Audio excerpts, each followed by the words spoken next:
Ձերդ գերազանցություն տիկին նախագահ, ուրախ եմ այս տարվա ընթացքում արդեն երկրորդ անգամ հյուրընկալելու ձեզ Հայաստանի Հանրապետությունում։ Մեր վերջին հանդիպումն ուղիղ 2 ամիս առաջ էր Եվրոպական քաղաքական համայնքի Երևանում կայացած 8-րդ գագաթնաժողովի եւ Հայաստան-Եվրոպական միություն անդրանիկ գագաթնաժողովի շրջանակներում, որի արդյունքում ձեռք բերվեցին մեր երկկողմ քաղաքական օրակարգի համար կարևոր պայմանավորվածություններ։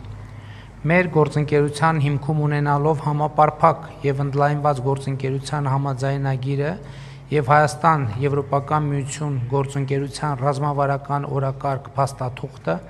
մենք կիսում ենք միևնույն հիմնարար արժեքներն ու սկզբունքները, ժողովրդավարությունը, իրավունքի գերակայությունը, մարդու իրավունքների պաշտպանությունը։ Այս համատեքստում հունիսի 7-ին Հայաստանում կայացած խորհրդարանական ընտրությունների միջոցով Հայաստանի քաղաքացիները եւս մեկ անգամ հայտնեցին իրենց աջակցությունը մեր կառավարության ժողովրդավարական բարեփոխումների, արդարադատության, ամրապնդման եւ խաղաղության օրակարգերին։ Տիկին նախագահ, այսօր մեր հանդիպումը վերահաստատեց, որ Եվրոպական միությունը Հայաստանի ամենավստահելի գործընկերներից է։ Հայաստանը եւ Եվրոպական միությունը մոտ են իրար առավել քան երբևէ։ Այս արտահայտությունը օրեցօր ավելի է նյութականանում, ստանալով ոչ միայն քաղաքական, այլև գործնական, տնտեսական կիրառում։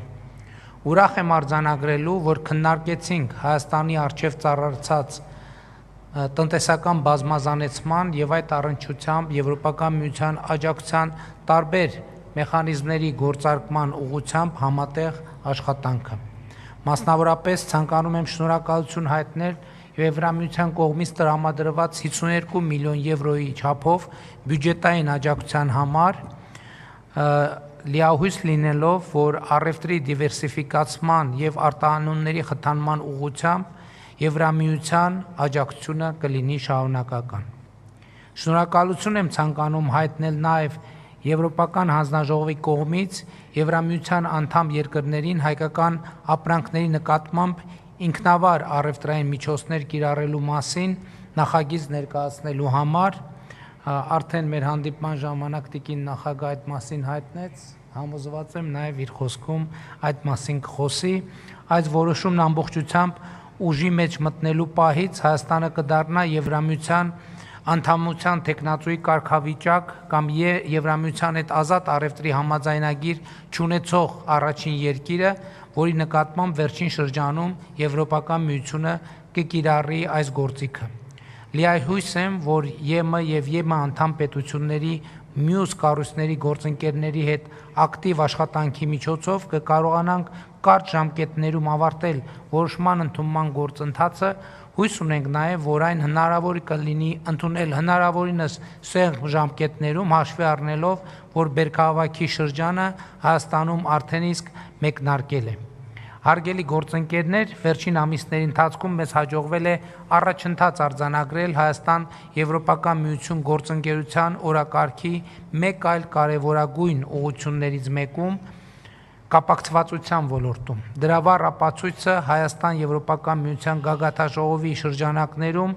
Հայաստան-Եվրոպական միություն կապակցվածության գործընկերության մասին համատեղ հայտարարության եւ նախորդ շաբաթ Բրյուսելում կայացած կապակցվածության օրակարգի հարտակի նախարարական համաժողովի շրջանակներում Հայաստանի եւ Եվրոպական հանձնաժողովի, ինչպես նաեւ համապատասխանաբար վերակառուցման եւ զարգացման Եվրոպական բանկի եւ Եվրոպական ներդրումային բանկի միջև Հայաստանի սահմանային 3 անցակետի եւ հյուսիսային 2 ավտոճանապարհի իրագործելիության ուսումնասիրությունների վերաբերյալ մտադրությունների հայտարարության եւ հաստատման նամակի ստորագրումն է։ Էներգետիկայի ոլորտում Հայաստանի համար ռազմավարական նշանակություն ունեցող ծրագրերից է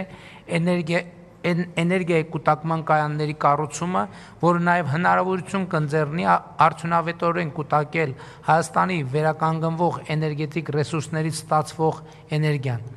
Գործընկերոջս հետ քննարկել ենք այս հարցում Եվրամիության